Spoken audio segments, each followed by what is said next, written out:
The man discovered a huge piece of gold in the desert, but it was so heavy that he couldn't move it. He turned to look at his companion in the distance, hesitated for a moment, and finally decided to call him over. David crouched down in amazement, staring at the golden nugget on the ground. He pulled out a lighter and heated the surface of the gold. Real gold doesn't change color when exposed to fire, and the nugget remained unchanged. The two of them exchanged glances but said nothing, grabbing their shovels to start digging. They were even more shocked when they found the nugget was as big as a camel, and there could be even more buried beneath the surface. They tried to move it together, but the gold didn't budge, clearly indicating that there was more hidden underneath. They attached a rope to the back of their pickup truck and tried to drag it, but the rope snapped twice, and still, it wouldn't move. Undeterred, they kept digging, and soon a large pit formed. The exposed gold was now as big as an elephant, but they still hadn't reached the bottom of the nugget. They were at a loss, so they gathered some firewood and decided to camp for the night. As they lit the campfire, they could no longer contain their excitement and joy, celebrating their incredible find. It's not a fucking pile of gold!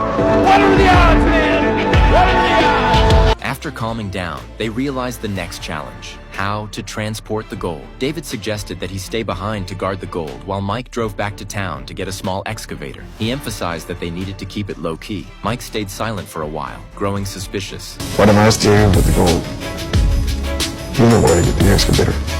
David agreed, leaving Mike with a small bucket of water, some canned food, and a satellite phone. He told Mike that as long as he could survive the intense heat for 3 or 4 days, they would be rich. Then David turned and drove away. Now Mike was alone in the vast desert. He used an axe to cover the gold and set up a makeshift tent under an old tree to shield himself from the sun. His eyes never left the massive gold nugget, occasionally digging around it, afraid it might disappear on its own. However, the sun was unbearably harsh. It felt like he was being roasted in an oven, his body slowly drying out, his mouth parched. Mike grabbed his canvas bag and started walking, looking for better shelter. As he climbed a hill, he suddenly spotted a crashed airplane.